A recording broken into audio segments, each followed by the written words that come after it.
off by offering you an invitation to talk a little bit about the genesis of the book. What drove you to take a deep dive into making sense of all this material that you have collected over the years and turn it into a book, and why now? Well, when I started, David, my first approach to it wasn't necessarily to do a book, but to collect the stories of some important people I knew and with whom I worked in various places, and we were all getting old, but they were getting older than I. And I thought that it would be important for us to have those stories because they were doing the kinds of things that they had not done before, and I was engaged in that process with them. And so I went to the Minnesota Historical Society and I received a series of small grants to collect some oral histories. You know, and I had not done that kind of work before, but I had a neighbor who was on the faculty of the University of Minnesota, the Department of African American Studies, which we write about it here. And she gave me some suggestions about how to get started on that. And so I did about 30 oral histories. And as I was doing that, I thought that there was more to this. The oral histories were just collect dust over at the Historical Society or elsewhere, so I didn't find some way to convert that into something beyond it. So I had a discussion with that at the Historical Society, and I wanted to do a manuscript and a book, and that they weren't that excited about the book part because, you know, I wasn't famous enough to do a book that it would be a memoir, and the books sellers aren't interested in memoirs unless you're super famous because they don't sell. And so, but when I completed it, they said, we will fund you to complete the manuscript. And I did that, and when they read it, Anne Regan in particular at the Historical Society was very much interested in the content. But the way it was stitched together, not many people she thought would read it. And my daughter, who was doing all of my transcription, had the same thoughts that Daddy, no one's going to read this because it reads like you talk. And so you're not going to get them to sit down and read that. So, and then suggested to me that this is important history. No one else seems to be doing any of that, and it's important history that should be written. And you're uniquely situated to do it, but you got to get somebody to work with you on it. And you find somebody that you can work with, and then let us know, and we will see whether or not we can work with them. And David Grant, I knew from having been engaged with him on other things, but I knew more about him through his father.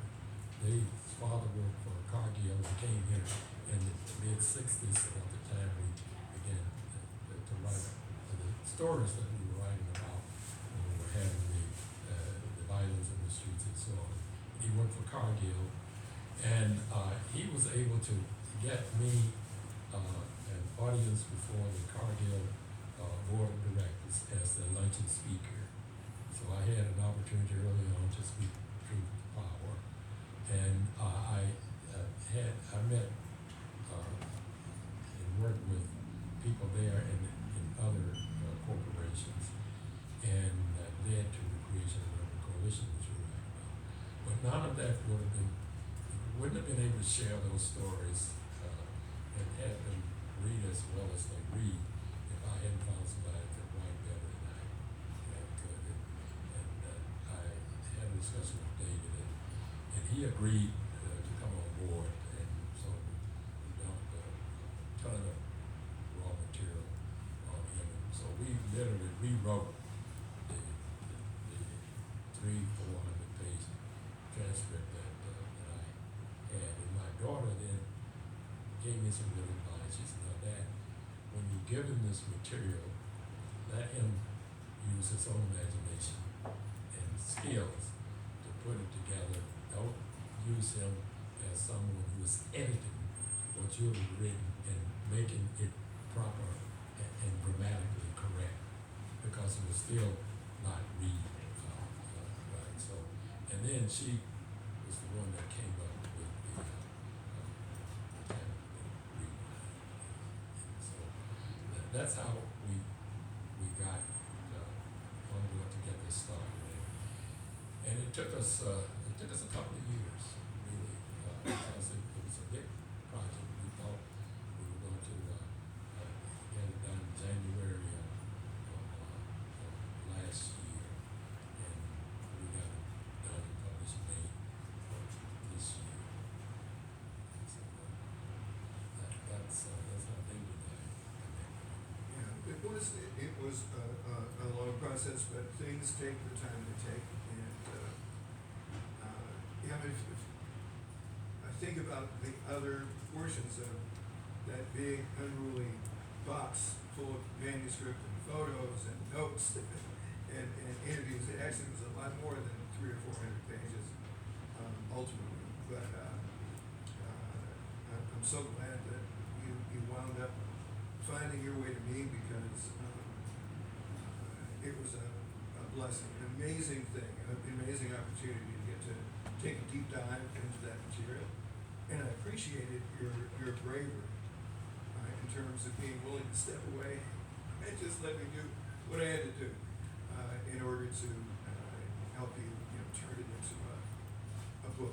One of the things that I think made the production of this book at this moment so urgent is that we're living through a moment where we've got a regime in Washington that is quite openly hostile to American history the way it's been taught, at least over the last 20 years or so. And what a lot of people have trouble getting their heads around is that this is not revisionist history that historians have been offering for these last 20, 25 years ago. It was an attempt to correct the fact that we had all been taught, really kind of a backward-looking, very incomplete, happy talk sort of American history. We were trying to wean ourselves of that. And now people who miss that, who miss the happy talk version, want desperately to go back to it. And I think one of the things we know as a culture is that we are dangerously out of touch with our own history in this country. I remember, I was doing a workshop with young folk from the near south and the near north side a couple of years ago, and we were talking about collecting stories from our elders, and one of the kids wanted to talk to me afterwards because he had been so impressed that I quoted some line from Kendrick Lamar, and he said, "Man, what year were you born?" I said, 1951, and it just stopped his breath.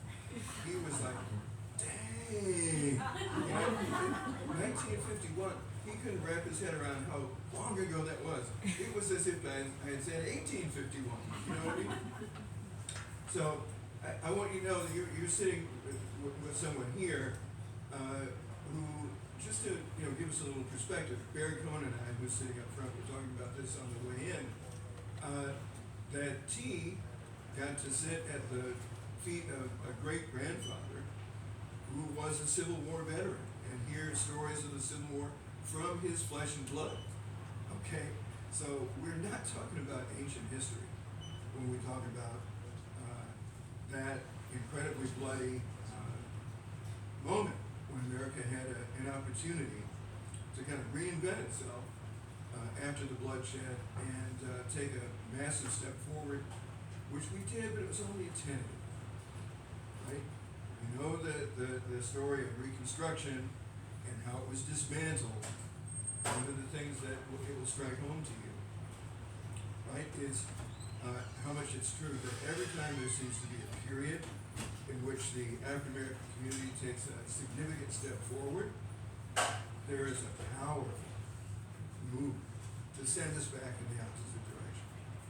And here we are again at the doorstep of another moment. So will you talk for a little bit here, T, about the moment that presented itself to you when you took over as the young executive of a venerable institution here, and the time of the long hot summers had come to America, and they came to our own doorstep in North Minneapolis. Well, I think what I would do, David, there are some sections in the book, I'll read from it, and it will sound much better. And I try to bring it together solely on my own, because it will represent, the quality of the writing, and I put my voice to it. I was there in North Minneapolis, 1966, 1967, when the phenomenon of the long hot summer, roughly 1964 through 1969, swept through my new hometown, mostly along Plymouth Avenue. I was part of the solution cobbled together to develop and begin to implement a few Minneapolis-centered answers to some of that national discontent. We were fortunate at the critical moment to have a catalyst of creative community leadership at the grassroots level. People like Lisa Glover, Executive Director of the Minneapolis Area, Sam Richardson at the Minneapolis NAACP, Sarah Jones and Gwen Jones Davis of the Way, Ernestine Belton at Pillsbury Neighborhood Services, Bill English at Sabathani Community Center, Dennis Banks, Russell Means, Clyde Bellecourt, and Emily Peete of the American Indian Movement. They found allies during this period in leaders from the local government sector, like Minneapolis Mayor Art Napoli, and his highly respected Special Assistant, Josie Johnson, and Lillian Anthony of the Minneapolis Civil Rights Department. Their efforts were supported and augmented by corporate leaders who were willing to listen, learn, and act. Leaders like John Coles Jr., a vice president of the Minneapolis Star and Tribune Company, which was owned by his family, Donald Dayton and his brothers, the founders and owners of Dayton's, the department store that would later also spawn Target. Wheelock Whitney, investment banker, Steve Keating, president of Honeywell Corporation, Earl Ewald, president of Northern State Power, later Xcel Energy, Paul Parker, a vice president at General Mills, and Dean McNeil, executive vice president at the Pillsbury Company. All of them, people who believed that it was time to step up and partner in meaningful ways with the communities where their businesses were based. Suddenly, our Black community was beginning to be seen not just as a marginalized group of people rife with problems, but as a group of resilient, capable citizens ready for an opportunity to work with people who had the resources and the will to help solve problems and right the wrong. I would argue that many in the Black community showed up willing to speak truth to power, because this time it was corporate leaders and not just politicians who were listening. These Twin Cities business leaders, men with national and international profiles, were an element of the local power structure. And I say men there because that's what it was there. They were all white men. Even though all their corporate headquarters were just a few miles away, most of the community had very limited exposure to them. With their presence and active participation at the table, there was a real chance to break the all too familiar cycle of talk, and more talk, but no action. I speak in these pages about the power of community-based institutions. During my time as a community leader, I had the honor of helping establish two new institutions that were to function as vehicles for both social progress and crisis intervention. The Minneapolis Urban Coalition in 1967-68 and the Minnesota Office of Ombudsman for Corrections in 1972, the first such ombudsman in the country.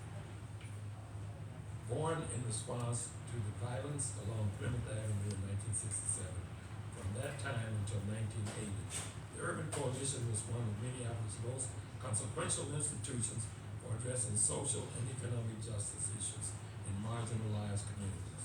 Its history is virtually unknown in Minneapolis today. Who in here have heard of or know anything about the Minneapolis Urban Coalition?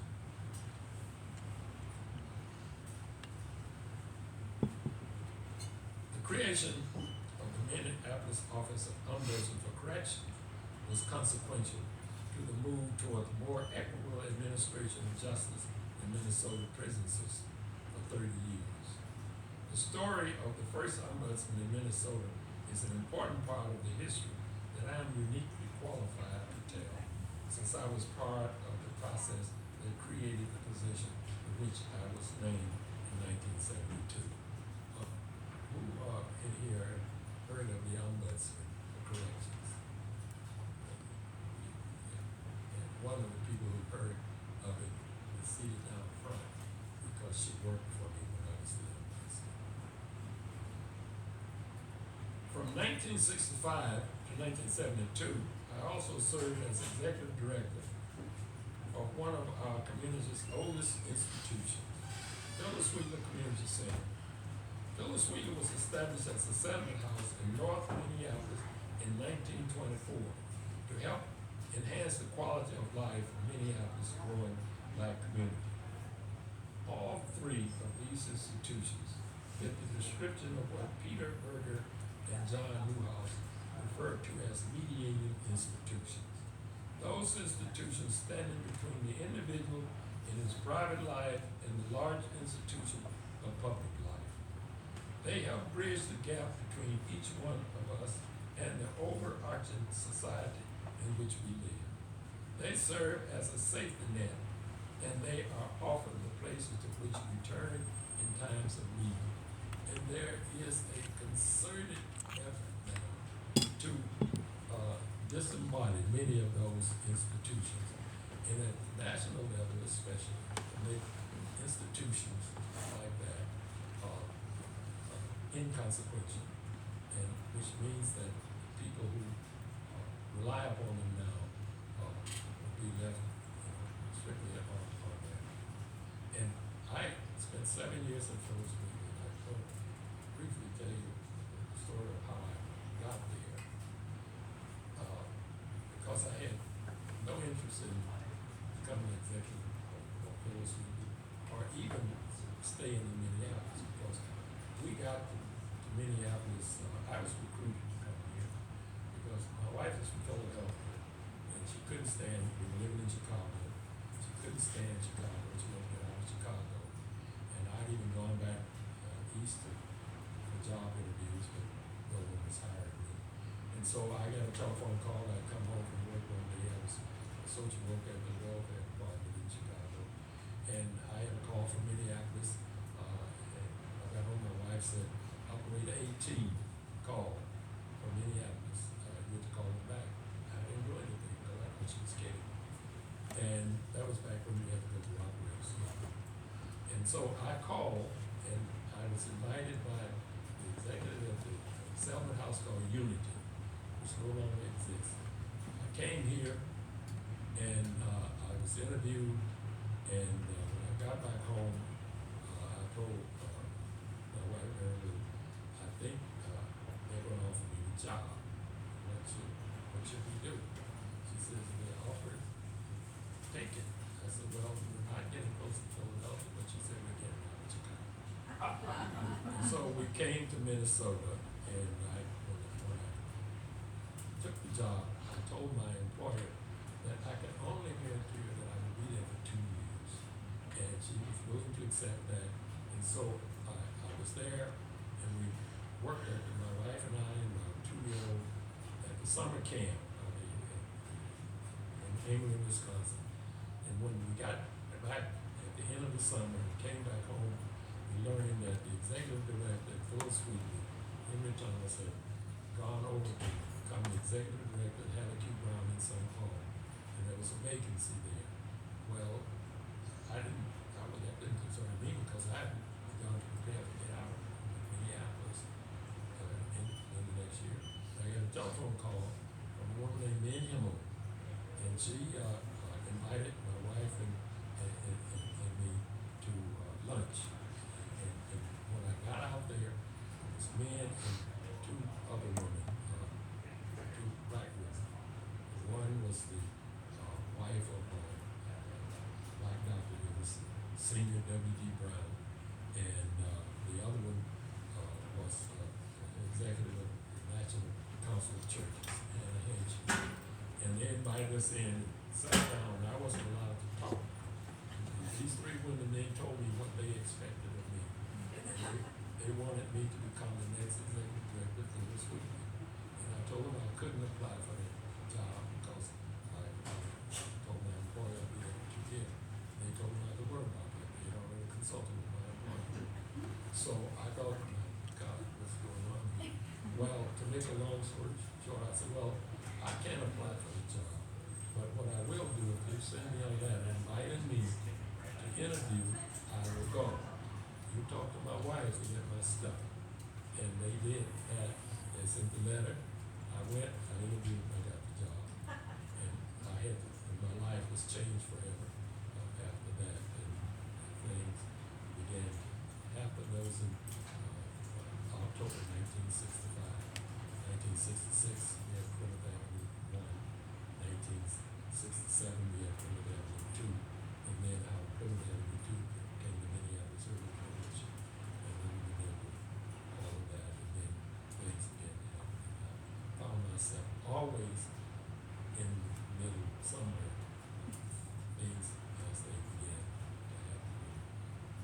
A lot of things. That's what we write about in this book. And David took that and knowing what my role was and involvement was in it, took it and helped me tell the story in such a way that it made sense to me, and it also was very instructive as it was told. And we shared with you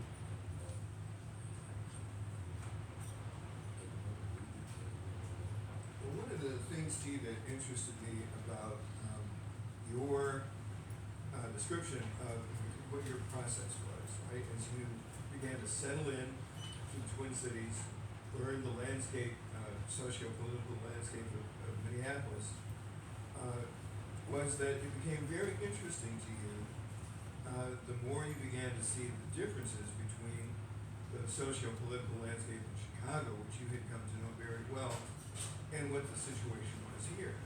And there are some real revelations that came to you about, hey, it might be far easier to attempt some things here that haven't been tried than it ever would be if I had remained in Chicago. So can you talk about that? Well, in Chicago, I was not involved in the community.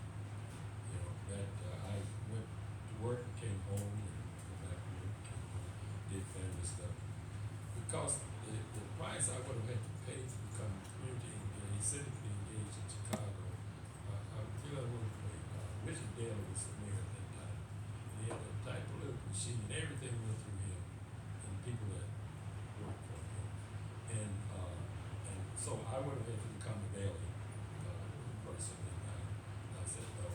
And when I got here, I was surprised at the difference, and that we were here for 3 months before I had met the mayor, Art Neffen was the mayor, and it was earlier than that I met his wife, who served on the board of the settlement houses, and that was during the time where you got to meet and know who your leaders were, your political so I had an opportunity, and as the executive, particularly Phyllis Wheaton, that was a part of the implementation. One of the first things that happened when I became executive of Phyllis Wheaton is that my board chair took me over to meet the governor.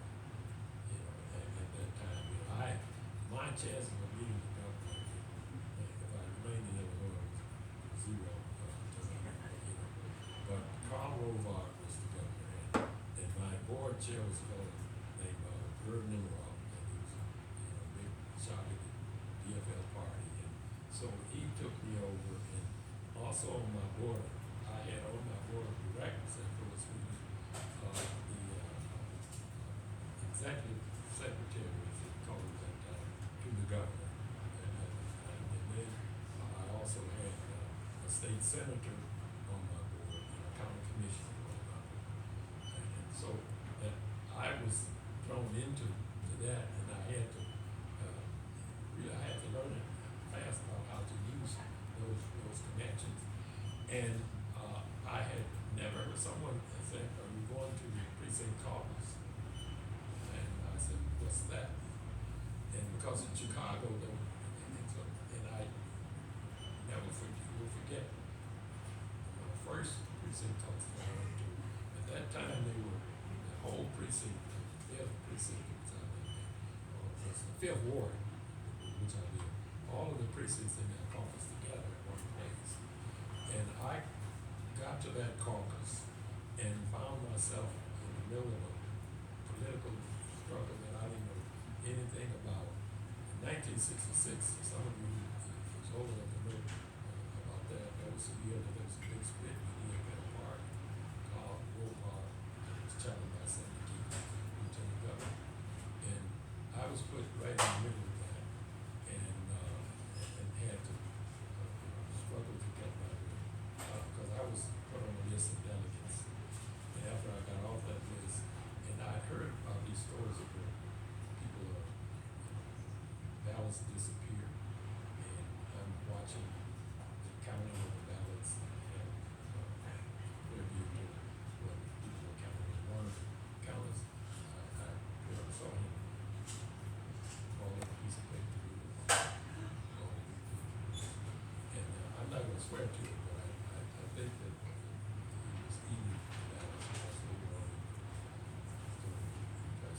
Well, that was, I got an immediate exposure to the political side of it and the community side of it that really would not have happened in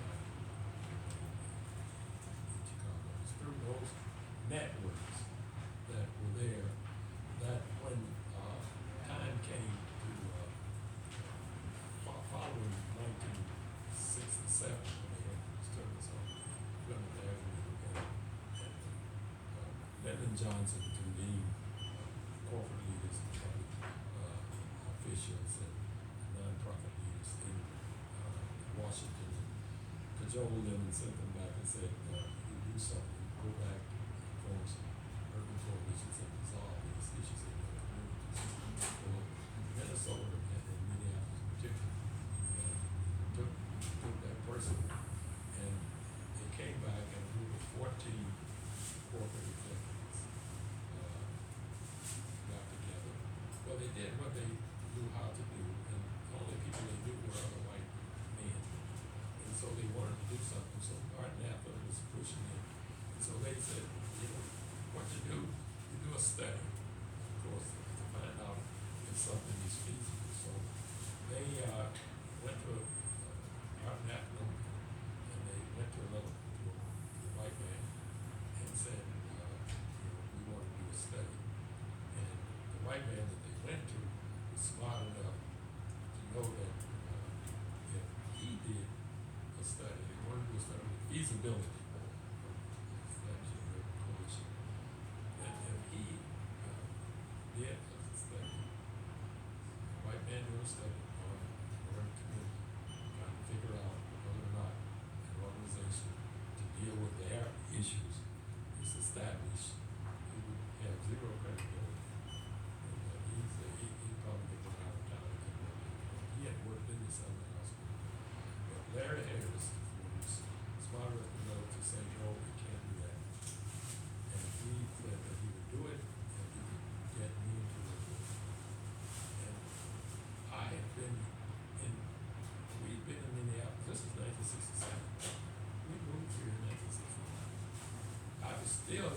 wanting to be known. I still was not necessarily trusted in either community, but I wasn't well enough known in either community where I had a track record of having either incredibly good stuff or incredibly bad stuff. So balanced out. And I was invited to participate with the member, and we did the groundwork. And what we had to say to this group of white men was, first of all, stop broadcasting this as a study. You know, you commit to do something, and you're engaging us as the architects to go out and talk to the people and get the information and come back and discuss it with you and let us then decide what's the best thing to do. Right, and if you read the book, you'll see how lucky we were in this town. That there were enough people who understood the situation and understood the dynamics and said, you know, let's not do business as usual for a change. Let's try something different other than what we've done. And we recognize that in a town where we had the exact opposite situation that you found in Chicago, where a very, very strong mayor, very autocratic mayor, very weak city council, we had the opposite structure here. Very strong city council, weak mayor, and people were very used to grassroots processes because of the caucus system, but because other kinds of access to the levers of change were things that kind of bubbled up from communities rather than laid on communities from the top down. People were comfortable with that aesthetic and knew how to operate within it. So they were able to shift the conversation from let's do a study to let's have a conversation, an ongoing conversation with community members who are impacted by what we're talking about getting out there to do. I don't remember who it was, but some famous American bank robber, criminal, was once asked in an interview, you know, why do you rob banks? And he said, well, because that's where the money is. Well, you know, what was unusual at that time was that we had corporate heads, you know, of a very corporate heavy town come together and say, well, you know, we'd like to explore what we can do.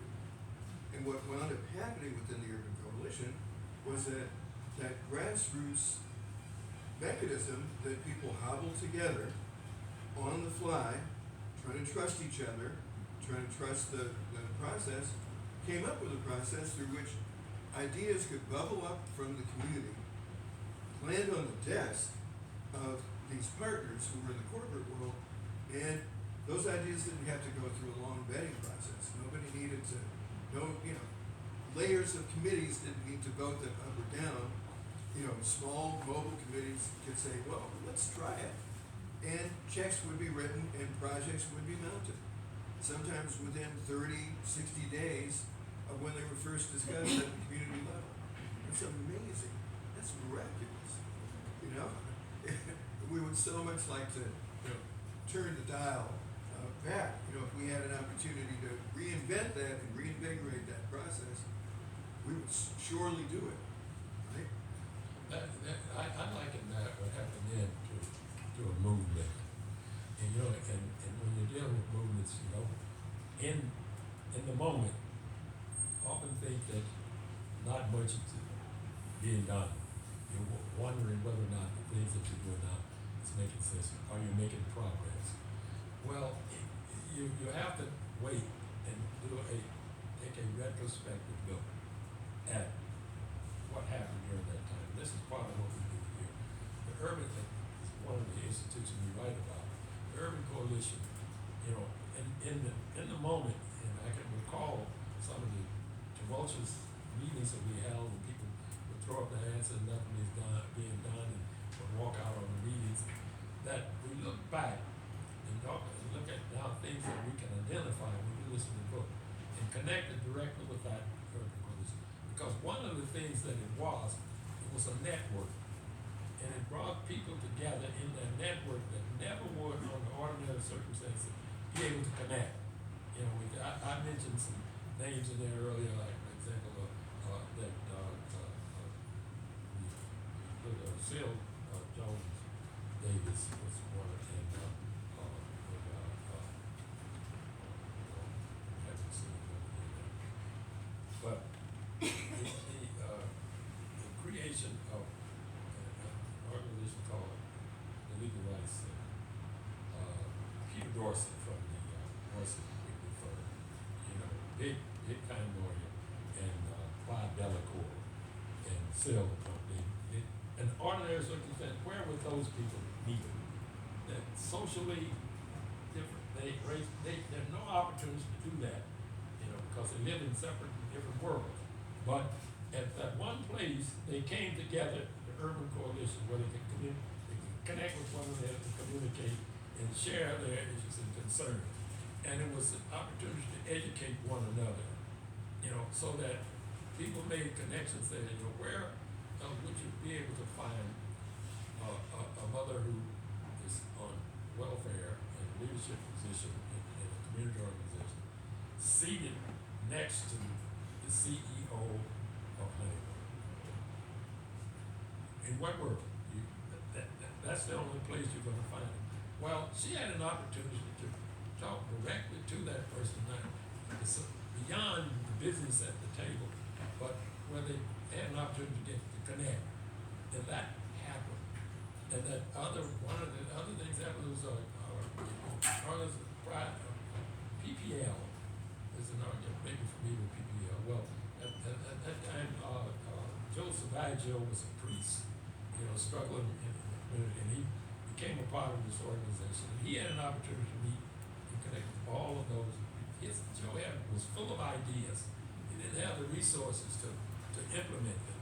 Well, this was a resource table, collectively and individually, so that you made those, that you were put into a network that was the only place it existed. And people learned how to use network, beyond the collective stuff that was being done that helped create organizations that are still here. It's like the organization called MEDA, Metropolitan Economic Development Association, that was established in the 70s and is still with us. The Greater Metropolitan Housing Corporation, non-profit housing, was established in that during that time, and is still around. And these are important institutions that grew out of that half a dozen people, task force came together, and they knew where the resources were, and they got them, and they put it, and they just started out.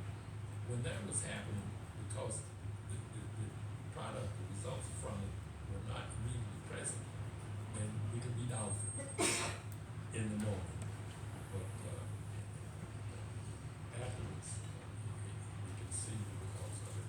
And in North Minneapolis, North Point Health and Wellness Center,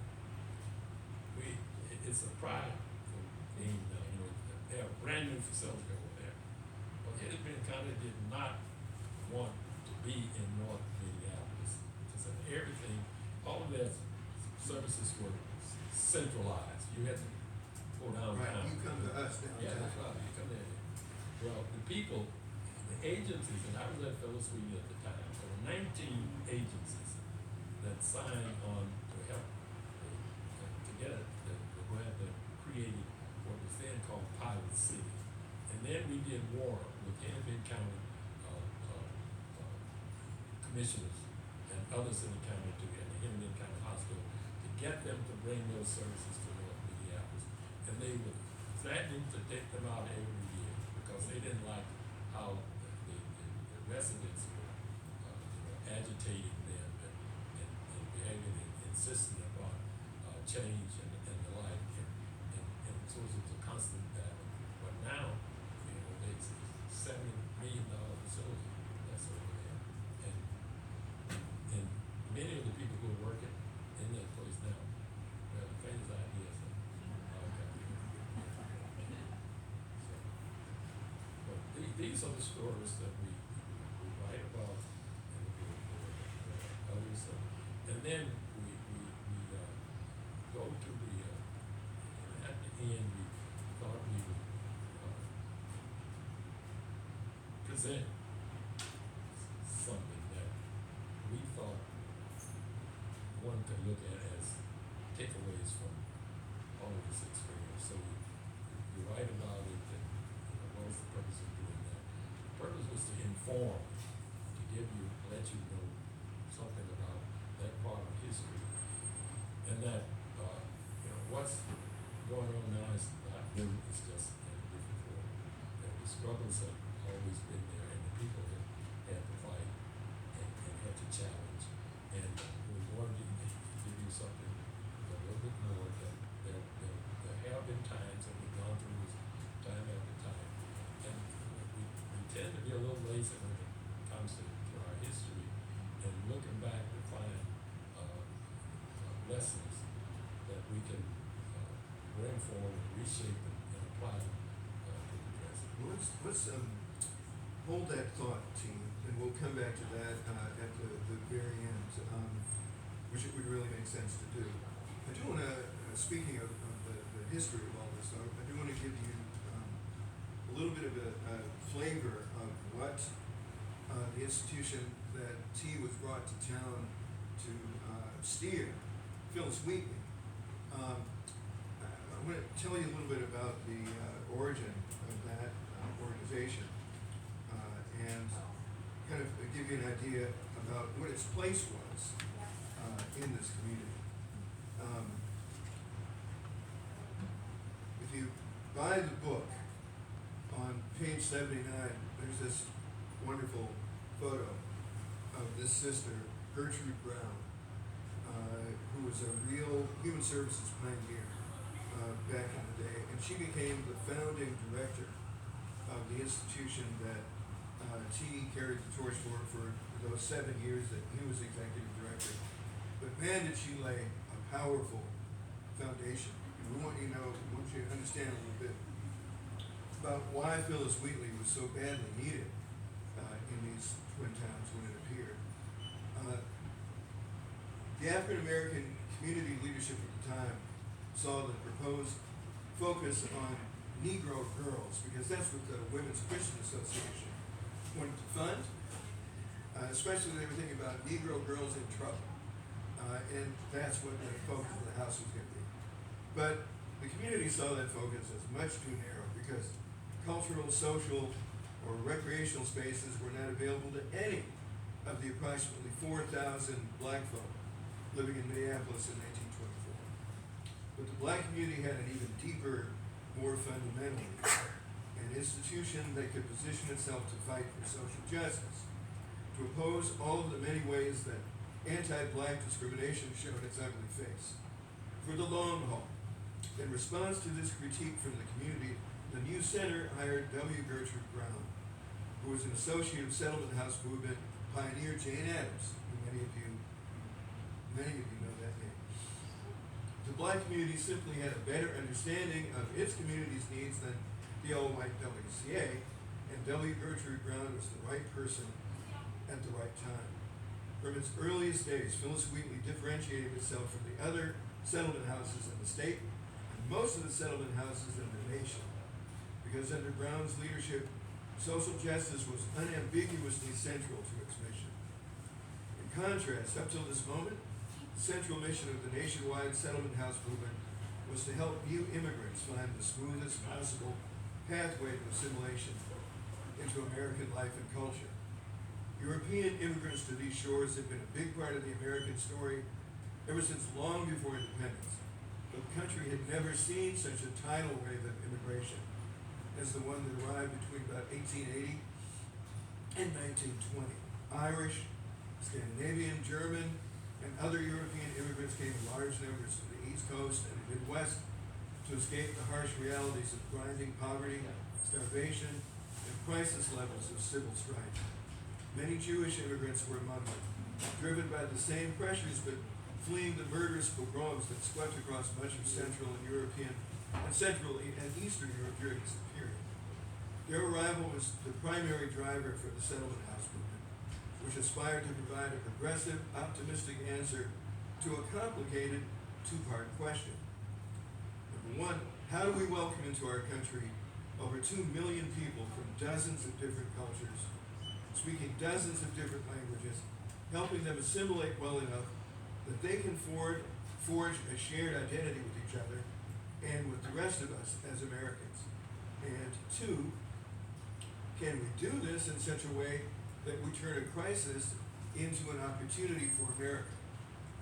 Gertrude Brown saw clearly that settlement houses serving predominantly black neighborhoods had a parallel mission. Because for a generation and a half, black Americans had also been engaged in a great migration, fleeing to safety and hoping for a better life, much as these other immigrants from Europe. On black Africans' flight from Dixie, they had to traverse a historical and cultural divide just as deep and wide as any ocean.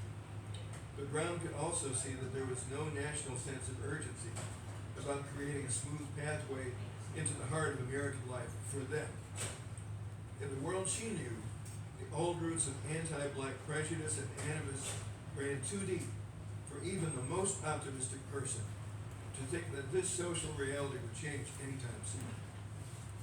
So she resolved to make Phyllis Wheatley House a model for demonstrating what a community-based, nonprofit institution could accomplish in terms of providing a safe, nurturing space for black people, while also serving as a champion for civil rights, educational and economic progress, and dignity. So when A. Philip Randolph's Brotherhood of Sleeping Car Porters sought a safe place to meet in Minnesota on their way to organizing their first national strike in 1925, it was Brown who offered them space over the strenuous objection of her board of directors. Randolph's fledgling union went on to organize that Minnesota chapter in a meeting room at Phyllis Wheatley. Black victims of police violence who were fearful of retribution were given refuge at Wheatley House. Black students in need of remedial help with reading and math skills got tutored at Phyllis Wheatley. Brown raised enough money that Phyllis Wheatley could afford to hire black women in a variety of jobs that were intended to develop leadership skills. Many of those Wheatley House alumni went on, as Brown had foreseen, to become educators, businesswomen, and skilled organizers in the struggle for black civil rights. And we should, I'll just hopscotch over this long section that talks about how Phyllis Wheatley helped cut through the madness and the noise of all the institutionalized segregation that still existed in this town, up until the Civil Rights Act made accommodations open to everyone.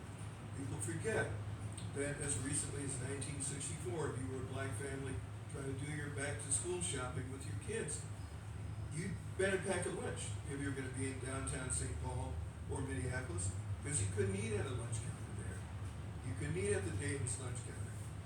You couldn't eat at any of those places with your family. You had to pack a lunch and sit on a bench somewhere. If you were a black student at the University of Minnesota, you didn't get to stay in university student housing. If you were a black faculty member, you didn't get to stay in black faculty housing at the University of Minnesota until the mid-60s. We're not talking about ancient history here, folks. Right? And so that's how come the need for grassroots developed institutions was there and why it's still there today. So can you talk about a couple of the other things that it became possible to do because of all that grassroots organizing in the 60s and 70s? Yeah, well, continue with the housing part of that. It was a place where transitional housing was available to some of the people who were coming to town. There's a picture in the book of the last resident to stay at Phyllis Wheatley House. And I was executive director there, which meant that this was in the late 1960s. Because we tell the story of how this family transitioned. It was migrated from Oklahoma and he needed a house. And my predecessor gave him a room there at Phyllis Wheatley because we had that old building was built like Canada. I think about 18 rooms in it, and 14 suite rooms. And so he stayed there, and his brother-in-law came after him. He eventually, the whole family, he had a sister that Minnesota, and but she came here and she wanted to go to University of Minnesota, but they were going to charge her out of state tuition, and I gave her a job that summer working there, and one of my board members, I took her story to her board member, and she paid her out of state tuition at the University of Minnesota, and stayed connected with her throughout her at the university. And following that, she had a sister, a younger sister who came up, and that Phyllis Wheatley connection. I met them, and then the younger brother, and they were with each other through Phyllis Wheatley, through the relationship, they developed their connected with school at Concordia University and at Augsburg. That's when they came up connected with Augsburg. By that time, my wife was a regent at Augsburg College at the time. So the connection was there, and I know that because I was the executive of those opportunities were offered to me that would not have been offered otherwise. And part of the reason they were offered because I was perceived to be safer than, say, the executive from the way, or some of the other. I was perceived as acceptable, more acceptable than others, and not militant. And what often happened, I don't know, how many of you here have ever heard of an organization called the Way? Yeah, okay. Well, it was perceived as, more radical or organization. And one of the things that we had to deal with is there was a perception that we were different from the Way. We were less militant and safer to talk to. And oftentimes there were opportunities to put those wages in between us and them. And I can recall conversations that I've frequently had with some of the leaders over there is that, look, and they would say that we aren't going to allow that to happen. So I'm not going to get caught up in a web that you will accept me, but you will reject them, and then you want me to be a part of that. But what would happen is that because of that, I would get invitations to participate in certain committees of board that others would not. Now, never forget one of those. None of the city boards of it didn't have civil rights in it that you find anyone other than white people on.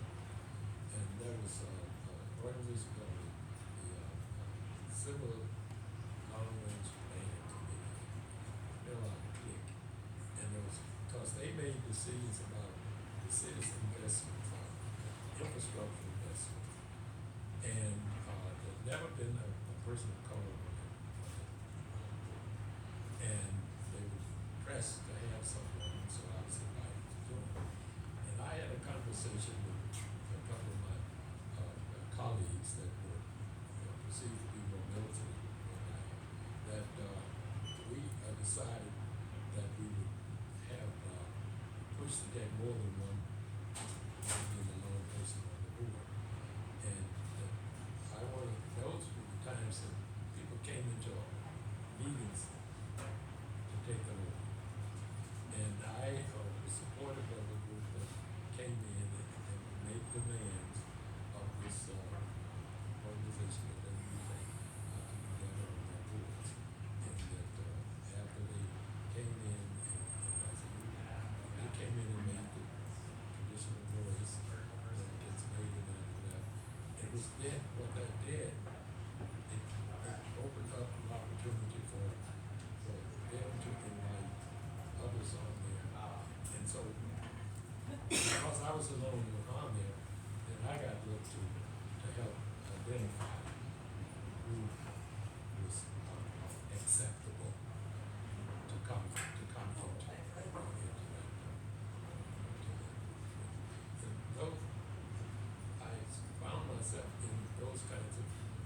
operations frequently.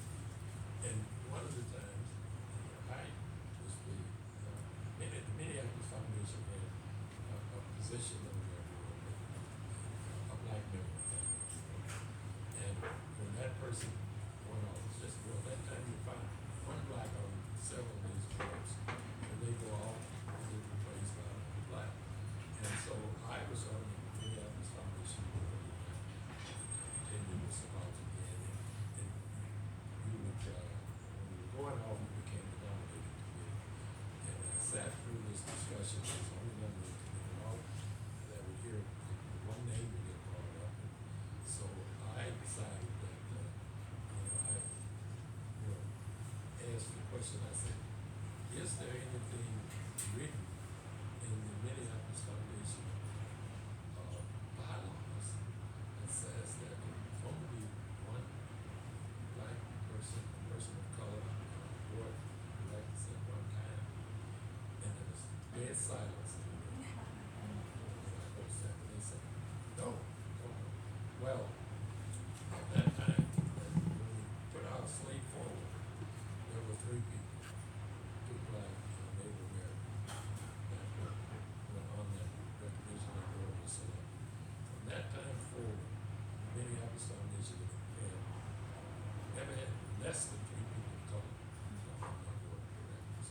So that what I decided that my role was in these, because I was felt to be safe when I got into those spaces, then I was going to be there to make a difference.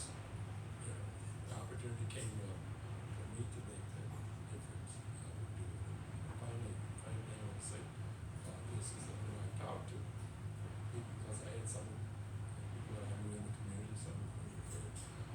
But what difference it made? You're the only person on that board. Okay, what are you going to do? They don't want to be the lone person on it. So no, I'm the best to make the difference that one can make. What happened? You change the discussion, the conversation. When you're there, and particularly if you're out of business, you're saying when they start discussing it changed how they talk because you're there. And what you've got to do is take advantage of that. And if you have an agenda, an issue that you want to move forward, don't be afraid to put it there And I think that's one of the things that the book does best, is it kind of make that clear. That sometimes it can be an incredibly painful and lonely place to be that one person, sort of the lightning rod. But time and again, he found that he was able to make a real difference in the organization's culture just by hanging in there and being that person. But man, these are battles that we're still fighting all the time.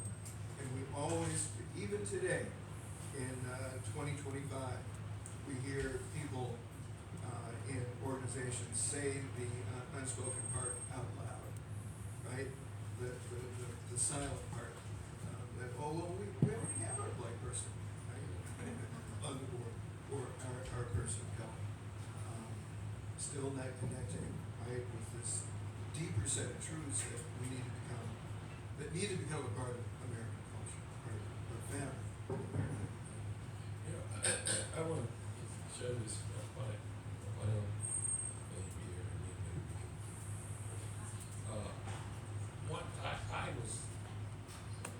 I was 31 years old.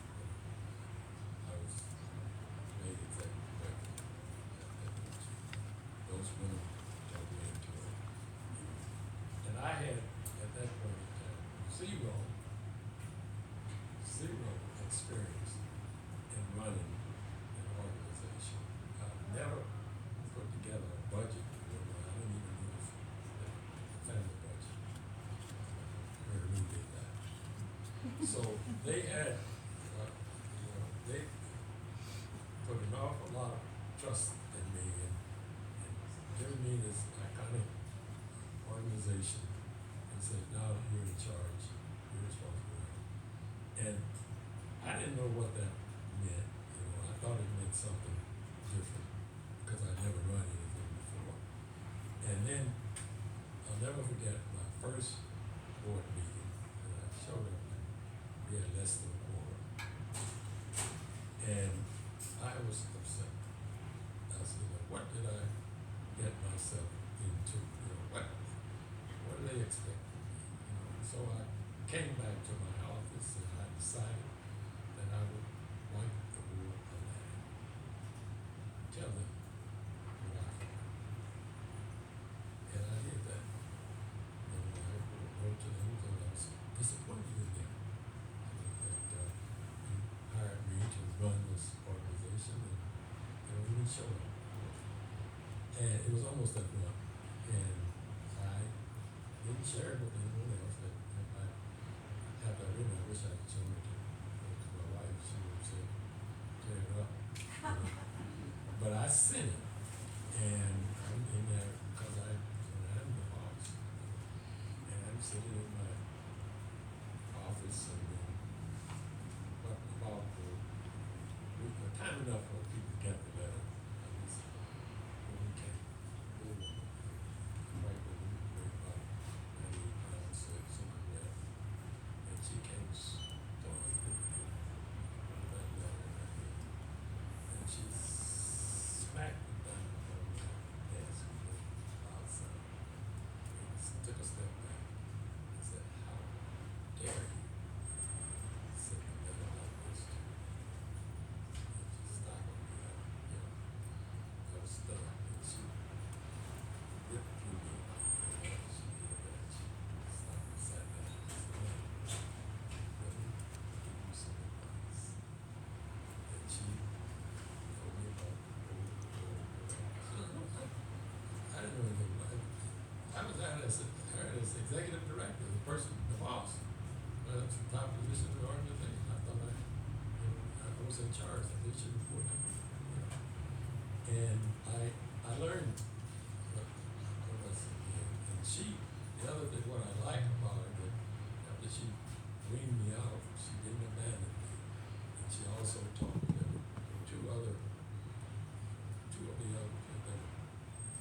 there were several women on the board.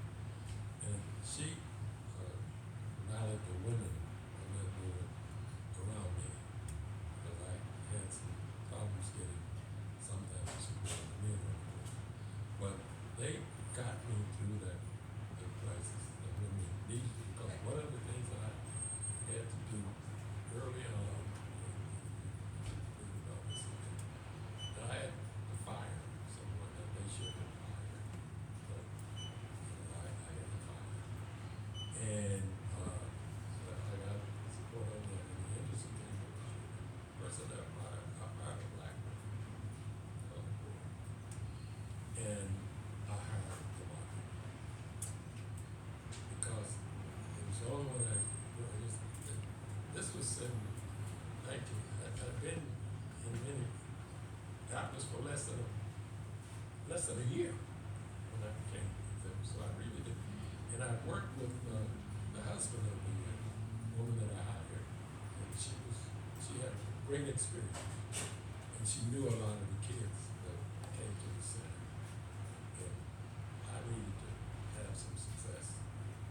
And it was a real battle when we came into it. They came to my rescue, and I was able to make the hire. And when she was there for a couple of years, and then the next hire, her replacement wasn't there. And so, but that was a learning experience for me. And it came early on, and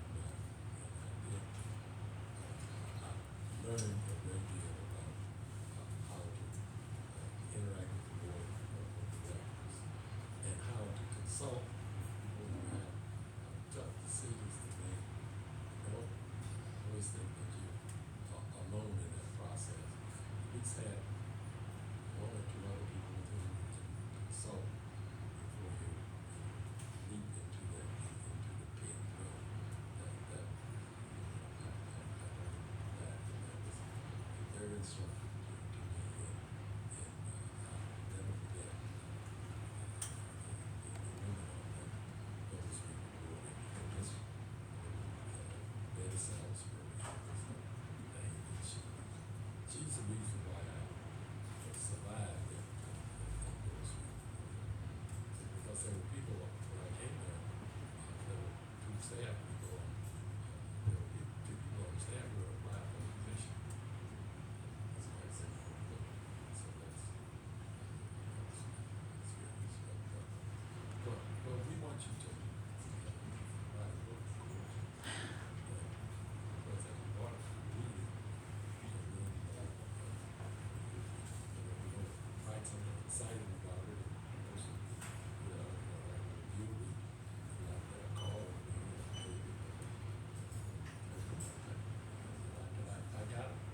things that, Yeah.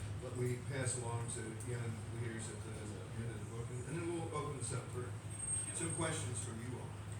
We can expand this conversation out, okay? We're quite over time, so I think we should move the Q&A to the signing portion, if that sounds okay. And All right, that's fine.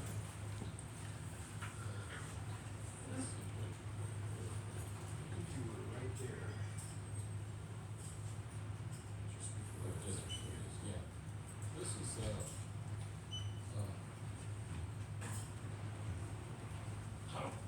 how can we use the knowledge from this history to promote social and economic justice in our own county? Whereas it may be impossible to replicate the historic role that a consortium of corporations played during the late sixties when the urban coalition was most active, it is not difficult to discern some of the lessons from that time. Some of those lessons are value an inclusive process. Find seats at the table for all who want to be a part of the solution. Look for potential allies where you least expect to find them. Once you've found such an ally or two, look for those places where you can establish common ground with them. And be creative about how you might forge avenues for collective action in tackling issues of common concern. Patience is more than a virtue, it's a necessity. Make maximum use of existing resources, including homegrown institutions. Build and work hard to maintain bridges across racial, cultural, and socioeconomic divides. Networking is a critical tool. Value it and use it often. Dissatisfaction drives change, and confrontation can be a useful tool. Change can be a slow and tedious process, especially if it is to be sustained. Know the difference between the capacity to confront and the capacity to implement, and respect it. In any group of potential allies or collaborators, work to identify complementary skill sets and assign tasks accordingly. The person who is especially gifted in speaking truth to power through confrontation may not be the person who's best suited for the task of helping the group identify specific goals and then guiding the group toward implementing them. And may I say, actually, I want to really underscore that point that, you know, as T was talking earlier about people who were a little reserved and cautious about how the black community should move ahead and what the black community really needed. We're always interested in driving wedges between different factions within the African American community. And what T was saying to you is that the leadership understood that was the game that was being played. So often, people who were identified as radicals in the community would storm into a meeting, say some things, and, you know, the place would be in an uproar. 15 minutes later, T would get an opportunity to say the same thing. And people would think, oh, okay, that's, all right, maybe we should think about that. And, you know, I mean, just to give you a really concrete idea about how that sometimes worked, to incredible effect. Back during the time when the violence on Plymouth Avenue, the dust had settled and the fires had been put out, people were worried about the summer of '68 and the summer of '69. So one of the things that community folk did was organize patrol of community volunteers who could get out there and not only do rumor control on the street, but also keep an eye on the police, right? So that police were not running amok and violating people's rights. And I personally remember, because that was the summer before I went off to college, the head of the police union making a big fuss and saying, don't you realize that the people that you were working with down there at the Way and the Urban Coalition There's not this much daylight between them and the Black Panther Party. And there were people in the corporate sector who said, well, yeah, actually, we're aware of that. But this, we think happens to be a good idea. So we're gonna fund it. And they did. They funded these community patrols that got out there and had an immediate effect on tamping down not only the anger on the streets and helping people channel that in a more positive direction, but it was also great to have somebody out there keeping an eye on the police.